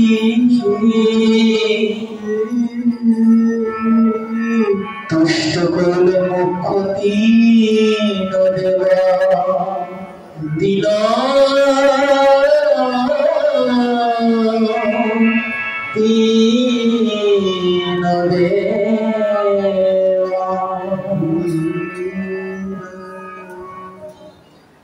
ঘটনা বলছেন, আমি পুরাণ থেকে বলছি, তোমরা শোনো যে পূর্ব যুগে কুষ্ঠ রোগাগ্রস্ত এক ব্রাহ্মণ ছিলেন। কথাটা ভালো করে শুনবেন মা। কুষ্ঠ রোগাগ্রস্ত এক ব্রাহ্মণ ছিলেন, তার দেহেও কুষ্ঠ, মনেও কুষ্ঠ। কিন্তু তার একটা স্ত্রী ছিলেন পতিব্রতা রমণী। প্রতি মনে একদিন বাসনা করলো, স্ত্রীকে বলছে যে হ্যাঁ গো, তুমি আমার জন্য সব করতে পারবে? হ্যাঁ, সব করতে পারবো। তো ওই গ্রামে লক্ষ্য হীরা নামে একটা বাইজি থাকে, আমি তার সঙ্গে একটু সঙ্গ করতে চাই। কোন স্ত্রী কি সে তার স্বামীর ভাত দিতে পারে? কিন্তু পতিব্রতা রমণী দেখুন, স্বামীর সুখে সে সুখী, ঠিক আছে, কিন্তু আমার কাছে তো কোনো অর্থ নাই। সে বাইজি তো অর্থ ছাড়া কোনো কিছু রাজি হবে না। তাহলে কি করা যায়? পতিলাদি কইল বেশ্যার সেবা। চৈতন্য চরিতামৃতে কৃষ্ণদাস কবিরাজ গোস্বামী পাদ উল্লেখ করেছেন, পতিলাদি কইল বেশ্যার সেবা। টাকা নাই, কি করবেন? যে পতিতার সেবা করছেন, পতিতা 2 দিন 3 দিন পরে সেই খুশি হয়ে বলছেন যে পতিব্রতা রমণী, তুমি কি চাও? তো বলছে যে ভাইজি, আমার স্বামী তোমাকে ভোগ করার জন্য ইচ্ছা করছে, কিন্তু আমার কাছে তো অর্থ নাই, তোমার সেবা করে আমি তোমাকে তুষ্ট করছি। কি জগতে এই প্রথম আমি নারী দর্শন করলাম যে স্বামীকে অন্যের কাছে দিতে পারে। সত্যি তুমি পতিব্রতা। ঠিক আছে, যাও, কারণ বিরক্ত করো না, যাও তোমার স্বামীকে নিয়ে আসো। স্বামীকে আনবে কেমন করে? তার তো দেহে কুষ্ঠ, সে চলতে পারে না। বড় একটি ডালাই করে তার মধ্যে রেখে মাথায় করে নিয়ে চলছে। গলিত কুষ্ঠ তো হতে পারে না। রাতের অন্ধকার, ঘুটঘুটে অন্ধকার, তখন তো এরকম বৈদ্যুতিক বাল্ব ছিল না, চাঁদের আলোর উপরে নির্ভর করতো।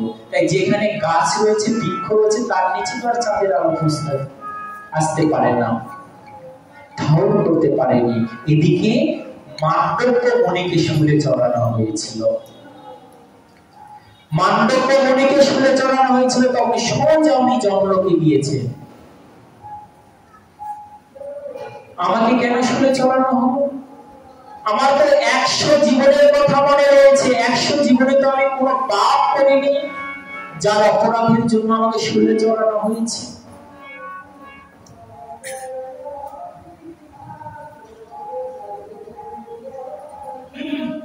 সেই যমরাজ পাতা খুলে দেখছে যে 100 জন্মে তোমার পাপ নাই, কিন্তু 101 জন্মে একটি পাপ রয়েছে। সেটা কি? তুমি যখন ছোট ছিলে, দেখবে বাচ্চারা সেই ছোট ছোট কীট পতঙ্গ ধরে তার পিছনে খিল দেয় না, খিল দিয়ে ছেড়ে দেয়। তুমি ছোট থাকতে এই বাল্য স্বভাব করেছিলে, একটি পতঙ্গকে খিল দিয়ে তুমি ছেড়ে দিয়েছিলে, সেই পাপে আজ তোমাকে শুলে চড়ানো। মহারাজ, আপনি কি বলছেন? আমাদের শাস্ত্রে রয়েছে 8 বছরের নিচে সন্তানদের কোনো পাপ লেখা হয় না। আমি 8 বছরে ভুল করেছি, আমার পাপ তুমি লিখে দিয়েছো, তুমি জম হয়ে এত বড় অন্যায় করেছো। আমি যদি মান্ডব্য মণি হয়ে আমি তোমাকে অভিশাপ দিলাম, এর অভিশাপে তুমি জ্ঞানান্ধ হয়ে জন্ম নেবে। জ্ঞান অন্ধ হয়ে কোথায় জন্ম নিলে? দাপর যুগে সেই ধৃতরাষ্ট্র হয়ে। সেই মহারাজ ধৃতরাষ্ট্র হয়ে জন্ম নিলে অন্ধ, কিন্তু জ্ঞান রয়েছে, কিন্তু অন্ধ, দেখতে পায় না।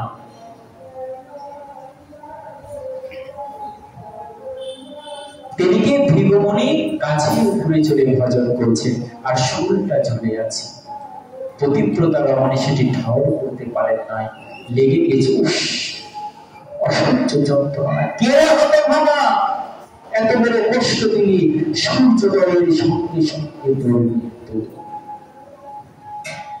মণিবাক্য, মণিদের তো অভিশাপী সম্পদ, অভিশাপ দিয়ে দিলে যে সূর্যোদয়ের সঙ্গে সঙ্গে তোর মৃত্যু। পতিব্রতা রমণী বলছেন যে কে গাছের উপরে কেউ আছেন বুঝি, আমি রাত্রিতে ঠাউর করতে পারেন নাই, তবে আমি যদি পতিব্রতা রমণী হই তাহলে সূর্যই উঠবে না।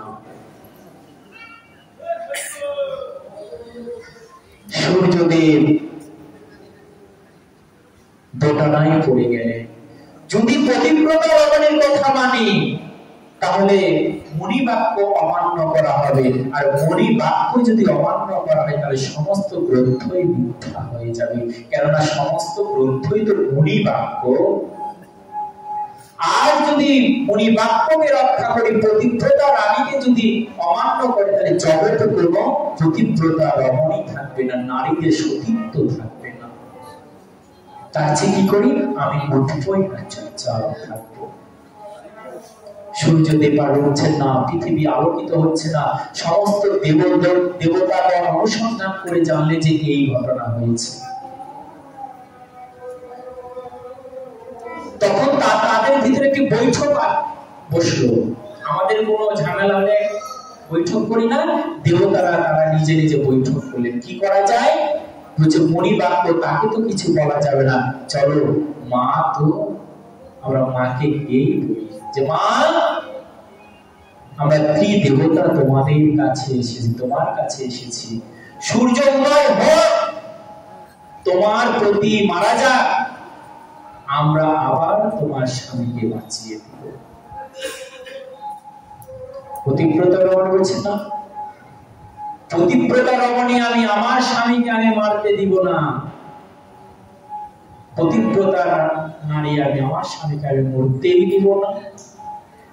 তো বলছে যে তোমার স্বামী মরবে না, একটি ষাঁড়ের শিঙের উপরে একটি শস্য বিন্দু যতটুকু থাকে, দৃষ্টান্ত দিচ্ছে যে একটা ষাঁড়ের শিং রয়েছে, শিঙের উপরে একটি শস্য দানা রাখলে যতক্ষণ পর্যন্ত থাকে, ঠিক ততক্ষণ পর্যন্ত তোমার স্বামী মৃত হবে, আবার আমরা বাঁচিয়ে দিব। ঠিক আছে, আমি তোমাদের কথাও বিশ্বাস করছি না, কেননা দেবতারা তো মাঝে মাঝে ছল করে। আমিও প্রাণায়াম করছি, ব্রাহ্মণদের নিয়ম, যারা ব্রাহ্মণ তারা বুঝে যে এক নাক দিয়ে নিঃশ্বাস নিবেন, আরেক নাক দিয়ে ছাড়বেন।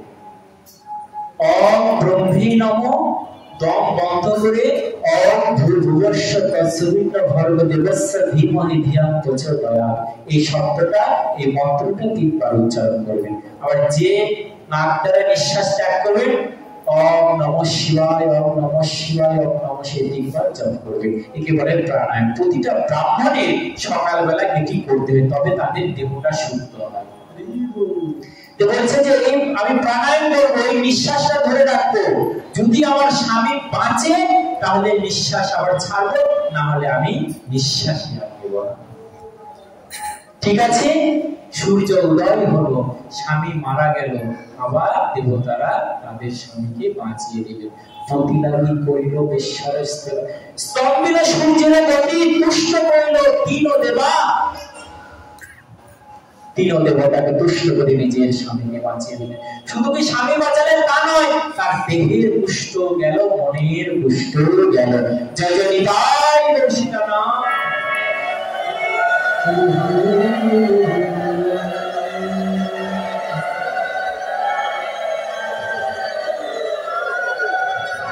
কিন্তু আমাদের সমাজে একটা প্রচলিত কুপ্রভা রয়েছে, ভাগবত কথা, ভাগবত আলোচনার মধ্যে যদি সমাজ সংস্কার না হয়, মানুষের যদি ভুলই না ভাঙে, তাহলে করে লাভ কি? শিক্ষার জন্যই তো ব্যবস্থা দেয় না। আমরা সমাজে একটি কথা বলে থাকি, যে নারীর স্বামী মারা যায় সে নারী নাকি অপবিত্র, সব জায়গায় যেতে পারবে না, কলঙ্কিত। বাবা, এটা কোন শাস্ত্রে পেয়েছি? স্বামী মারা গেলেই যদি স্ত্রী কলঙ্কিত হয়, অসতী হয়, তাহলে সচী মাতা কি?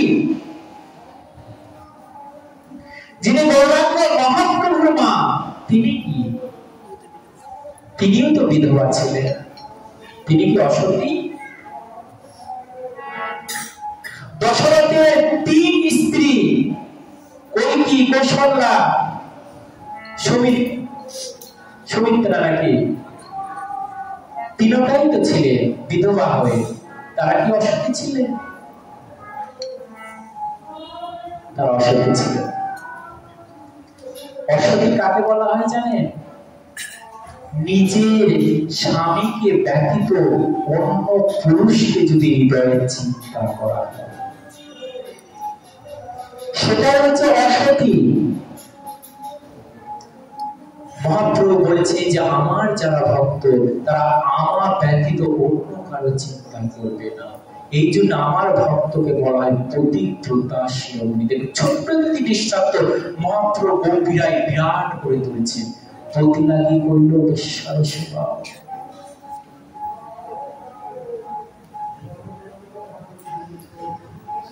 তাই গৌরীয় বৈষ্ণব যারা, তাদের এক সেবা, এক চিন্তা, এক প্রেম, এক সিদ্ধান্ত। এই নয় যে কখনো রাম বললাম, কখনো কৃষ্ণ বললাম, কখনো নারায়ণ বললাম, কখনো বরাহ বললাম, কখনো অমুক বললাম, তমুক বলে, এটা নয়। এক ভজন, এক চেষ্টা, এক সেবা। জগতে তো একটাই সেবা হয় না, আর একবারে অনেক, এটা সম্ভব নয়। ছোট্ট একটি দৃষ্টান্ত মহাপ্রভু শ্রীমতী রাধারানী দিয়েছে। বৃন্দাবনে এক বাবাজি রাধারানীর চরণে আশ্রয় করে ভজন করছেন। দেখুন একটা জীবনের মধ্য দিয়ে সমস্ত সিদ্ধান্ত দিয়েছে যে রাধা কুণ্ডে বসে, রাধা কুণ্ড তীরে বসে রাধারানীর ভজন করছে। হঠাৎ তার মনে বাসনা হলো যে এই ভারতবর্ষে 4টি ধাম রয়েছে, মথুরা ধাম রয়েছে, সেখানে যদি আমি দর্শন করতে পারতাম। মনে কার না ইচ্ছা হয়? যেমন আজ আমি এখানে ভাগবত পাঠে এসেছি, মনে হচ্ছে একটু সেই বিচে যাই, সমুদ্র সৈকতে যাই, ঘুরে আসি। ঘুরেও এসেছি বটে, তো ওনারও মনে বাসনা হচ্ছে যে আমি অনেকদিন থেকে রাধাকুণ্ডে ভজন করছি, তো একটু 4 ধাম ভ্রমণ করি। রাত্রিতে রাধারানী স্বপ্নে দেখালেন যে বৎস, তোমার উদ্দেশ্য কি? আমাকে পাওয়া না? বলেছে যে হ্যাঁ। তাহলে আমাকে যখন পাওয়া, আমার রাধাকুণ্ডেই থাকি, তাহলে এখানে বসেই আমার চিন্তা করো না 4 ধাম তোমার ভ্রমণের কি দরকার? তোমার উদ্দেশ্য যদি আমাকেই প্রাপ্ত হয়, তাহলে এখানে থেকেই তো তুমি পাবে,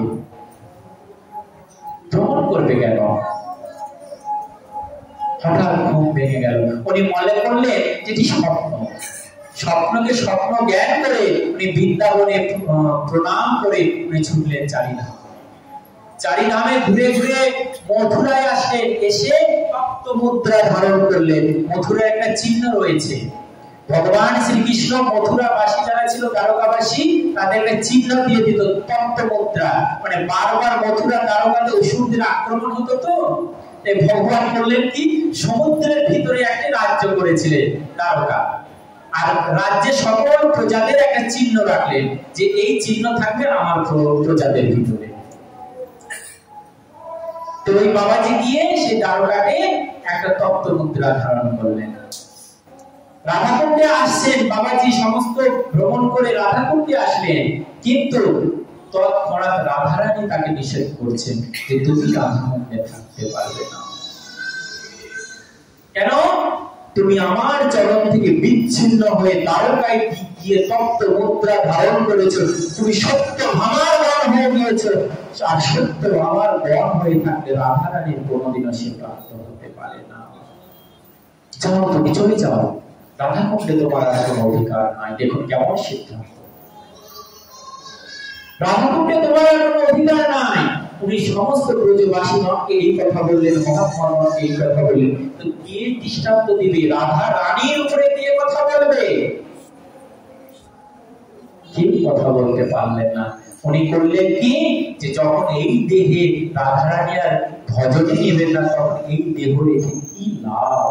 উনি বিরহ, রাধা রানী বিরহ, বিরহরূপ তত্ত্ব অমর, বিরহ একটি অনর রূপ, যার ভিতরে দেখবেন যখন বিরহ আসে না, ভিতরে জ্বালা করে, এই জ্বালাটা যখন এত তীব্র হয়ে যায় না, ভিতরে আগুন ধরে যায়, এই আগুনে সেই মহারাজ ধীরে ধীরে ভস্মিত হতে লাগলেন।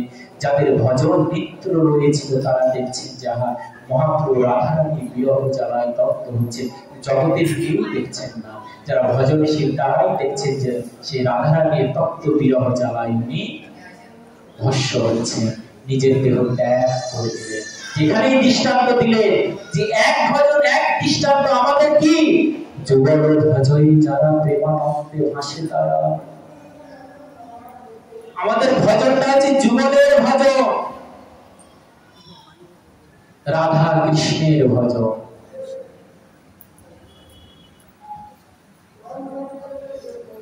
স্মরণের ভজন। কি ভজনটা করবো? এই যে আমাদের অষ্টকালীন যেটা স্মরণ হয়, স্মরণ করি না, সকাল বেলা থেকে রসগান, অষ্টলীলা, সূর্য পূজা, ফেরত গোষ্ঠ, রোগ, অভিশাপ, রাস, অলস, এই যে অষ্টকালীন লীলা, এই অষ্টকালীন ভক্ত হৃদয় সর্বদাই ক্ষুধিত হবে। যেমন কোন এক সাধক সেই গোষ্ঠলীলার চিন্তা করে একটি ভজন করেছিলেন। আমরা সকলে মিলে সেই ভজনকে আস্বাদন করব, সকলে হাতে তালি দিবে, কেননা এই দিন আর হয়তো নাও আসতে পারে। আপনার সবাই থাকবেন, এই ব্যাসাসনে হয়তো আমি থাকবো না, কেননা পরীক্ষিত করে সবাই পেয়েছিলেন 7 দিন, আমাদের তো 7 সেকেন্ড সময় নাই, এখান থেকে নাও উঠতে পারি। তাই সংক্ষিপ্ত জীবন নিয়ে আসলে সবাই মিলে সেই মহাজনের সুরে সুরে আমরাও কীর্তন করি।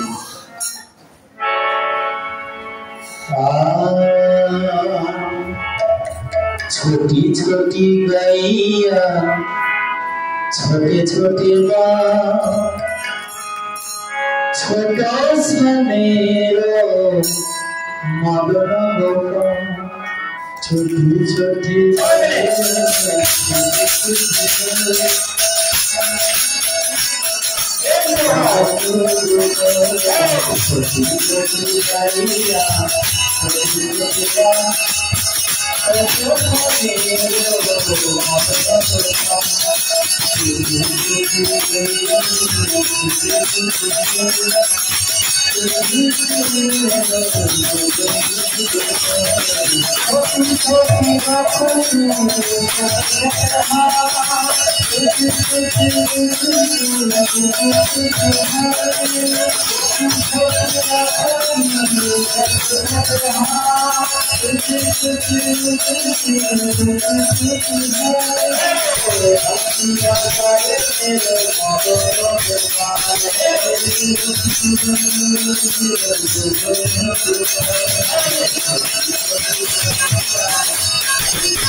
राधा रानी महारानी के शरण दुलारे के जननिताय सीतानाथ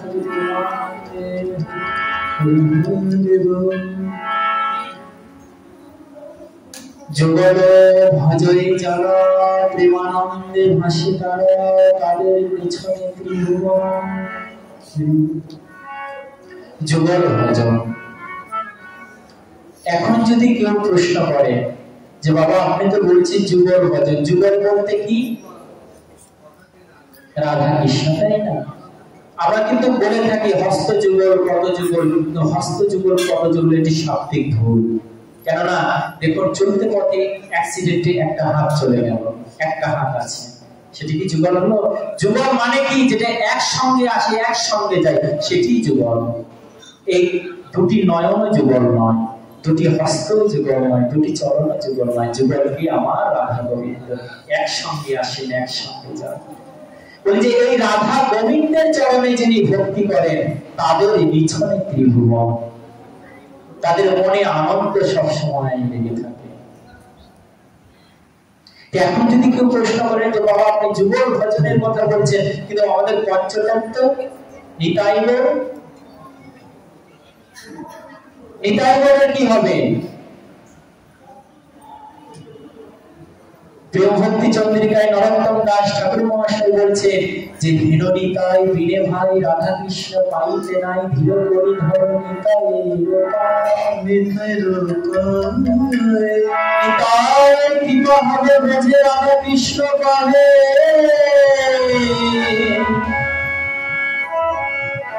ধীর করি ধর নিতাই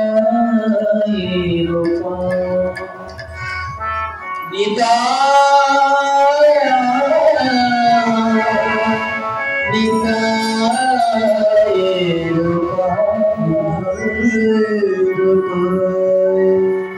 হিরণিতাই বিনে ভাই রাধা কৃষ্ণ পাইতে নাই। কেন পাইতে নাই? বলে পেলেও আস্বাদন হবে না, তাই পাইতে নাই।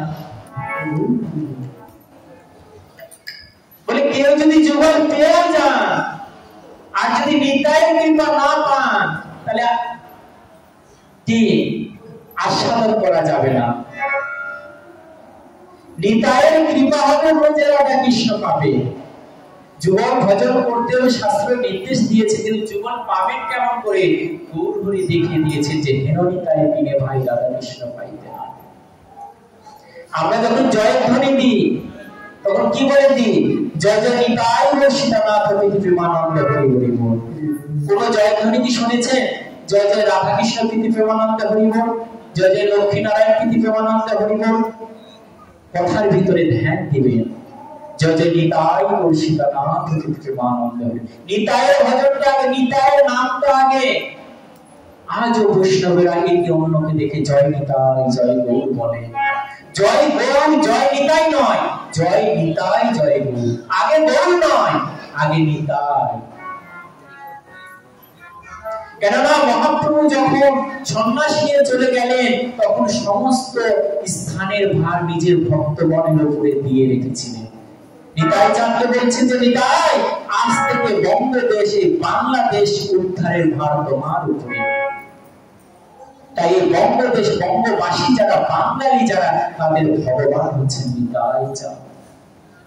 নিতাইয়ের কৃপা হবে প্রচে রাধা কৃষ্ণ পাবে।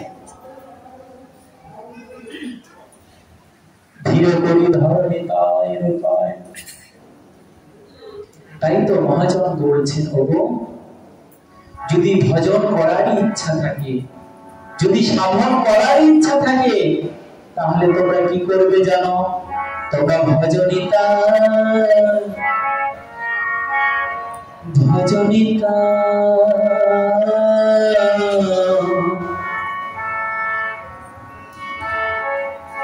স্কেলে আনো তোমরা ভজনিতা তোমরা ভজনিতা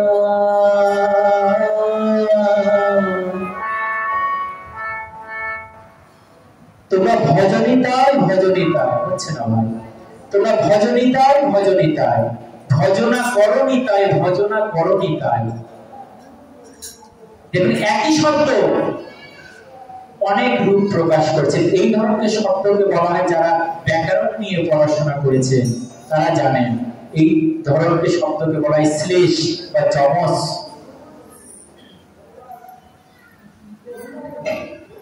একই শব্দ দ্বারা অনেক অর্থ বোঝানো ভজনিতায় ভজনিতায় তোমরা ভজন করণিতায় ভজন করণিতায় যদি ভজতে নিতা পেতে নিতা তোমরা ভজনিতায় ভজনিতায় যদি ভজতে নিতাই পেতে নিতাই যদি নিতাই ভজন করতে তাহলে পেতে নিতাই তোমরা ভজনিতাই পাও নিতাই ভজন নিতাই করনি তাই নিতাই পাও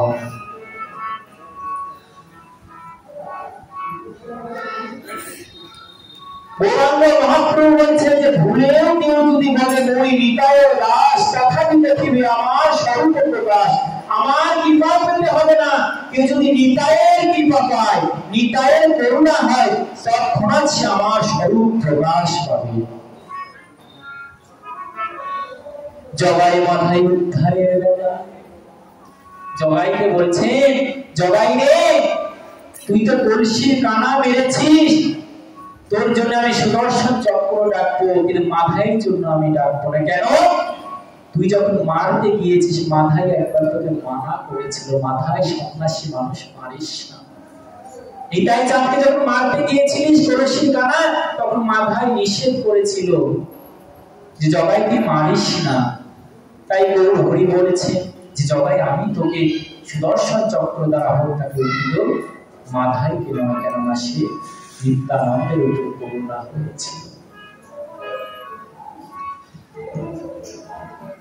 তাই হীনমিতায় বিনে ভাই রাধা কৃষ্ণ পাইতে না তাহলে ভজনটা কেমন করবো গজা খিচুড়ি হলো না আপনি প্রথমেই বললেন যে একপতির সেবা একনিষ্ঠ প্রেম আবার এর ভিতরে পঞ্চতত্ত্বকে ঢুকিয়ে দিচ্ছেন গরুকে ঢুকিয়ে দিচ্ছেন নিতাইকে ঢুকিয়ে দিচ্ছেন করবো কি প্রশ্ন না করলে সিদ্ধান্ত পাওয়া যাবে না নরোত্তম দাস ঠাকুর মহাশয় উল্লেখ করেছেন কি ধন মোর নিত্যানন্দ প্রতি মোর গৌরচন্দ্র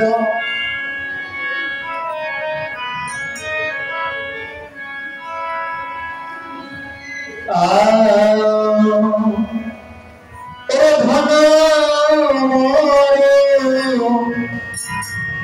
নিত্যানন্দ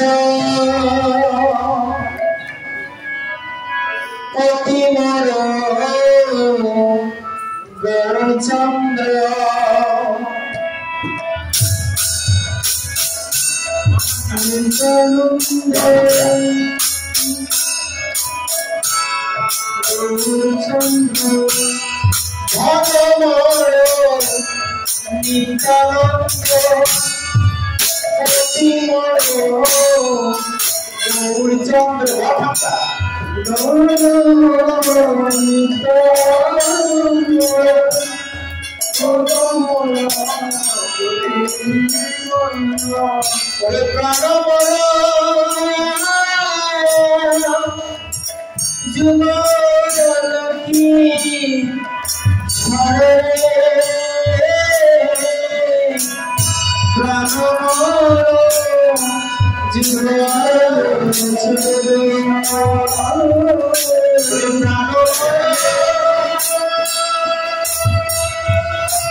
গদাধর মোর কুলা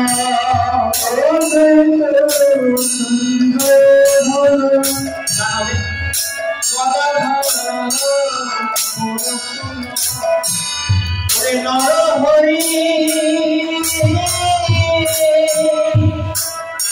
বিলাসায় মরে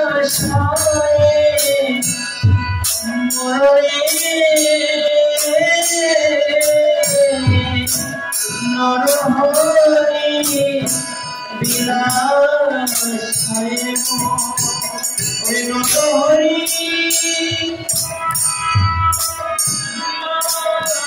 নরহরি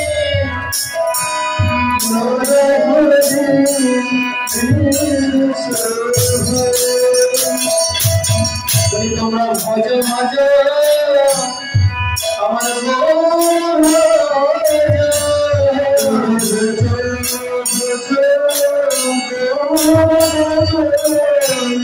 ভজ ভজ আমার নিতাই হইল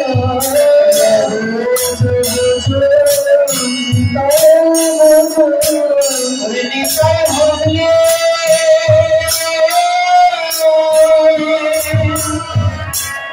আমার তোমরা ভজ ভজ আমার নিতাই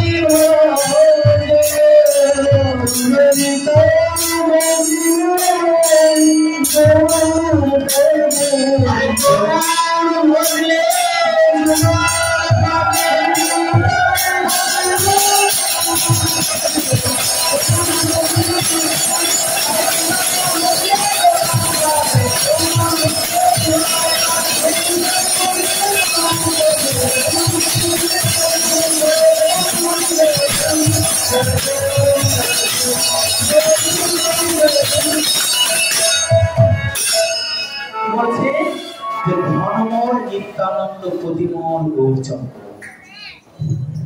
যুগলের ভজনটা কেমন হবে না, পতিত করেছে। পতিত করলে হবে না, তাকে সেবা দিতে হবে, তাই না? প্রতি সেবা না করতে পারলে তো সেই পতিব্রতা রমণের কোনো দাম নাই। তাহলে প্রতিটা সেবা করবেন কি দিয়ে? ধনের প্রয়োজন। ধন না ছাড়া কি প্রতি সেবা করা যায়? অর্থ না হলে কি প্রতি সেবা করা যায়? যায় না। তাহলে অর্থটা কি? ধনমোর নিত্যানন্দ, নিতাই ধনে ধনী হয়ে কার সেবা করবে? প্রতিমোর গৌরচন্দ্র। আমাদের প্রতীকে গৌরচন্দ্র। আর ধনটা কি? নিতাই চান। নিতাই ধনে ধনী হয়ে, কোন ধন? প্রেম ধন। নিতাই ধনে ধনী হয়ে গৌরপতির সেবা করা। এখন কি? প্রাণময় যুগল কিশোর পতি আছে, পতিকে সেবা করেছে। পতির যদি প্রাণ না থাকে তাহলে সেই পতিকা কি? ডেড বডি না, সে পতি মৃত লাশ। তাহলে সেই পতির প্রাণটাকে যুগল কিশোর। দেখুন নরোত্তম দাস ঠাকুরমশাই কেমন করে বুঝিয়ে দিচ্ছে যে পঞ্চতত্ত্ব যুগলকে আমরা কিভাবে ভজন করব। নিতাই ধরে ধনী হয়ে গৌরপতির সেবা করা, আর সেই পতির প্রাণটাই হচ্ছে যুগল বিষয়। পঞ্চতত্ত্বের ভজনা করছে, রাধা কৃষ্ণের ভজন নাই। বলছে যে ওটা মৃত পতি, ওই পতির দেহে কোনো প্রাণ না। পঞ্চতত্ত্বের ভজনা করতে হবে, রাধা কৃষ্ণেরও ভজনা করতে হবে। কিন্তু ভজনা করতে গেলে কি শরীরে বল লাগবে। বল না হলে, শক্তি না হলে ভজন করতে পারবে? বলটাকে অদ্বৈত আচার্য বল, অদ্বৈতের বলে বলিয়ান হতে হবে। কিন্তু কুল থাকতে হবে। কুল না থাকলে স্বামী বলে, হ্যাঁ কোন কুলের মেয়ে এসেছে, আমার সেবা করছে, তোমার সেবা আমি নিব না। কুলটা কি? নরহরি বিলাসায় গদাধর মোর কুল। নরহরি বিলাসায় আমাদের কুলটা হচ্ছে গদাধরি, গদাধরের ভাব। গদাধরের ভাবটা হৃদয়ে আনতে হবে। কেমন ভাব? গৌর প্রকাশে দেখিয়ে দিয়েছেন, গৌরের সেবায় দেখিয়ে দিয়েছেন। কি? আমার হয়তো সময় শেষের দিকে, 3:30 নয়টায় না, 9:30। তাই সকলে মিলে যোগেনের ভজনা করব। যোগেনের ভজনা করতে গেলে কি রাধা রানীর আনুগত্যে নিয়ে ভজনা করব। পাঠের শেষে একটু রাধা রানীর কীর্তন না হলে কেমন যেন অতৃপ্ত মনে হয়। দামোদর মাস, রাধা রানীর দিব অবশ্যই আমাদের।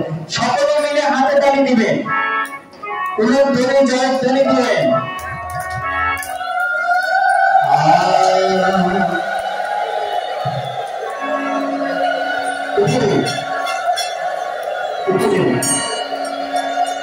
मेरे रसना लगाए तेरा नाम की, मेरे रसना लगाए तेरा नाम की, मेरे रसना लगाए तेरा नाम की।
राधे राधे जो सोचा मोराई के बिना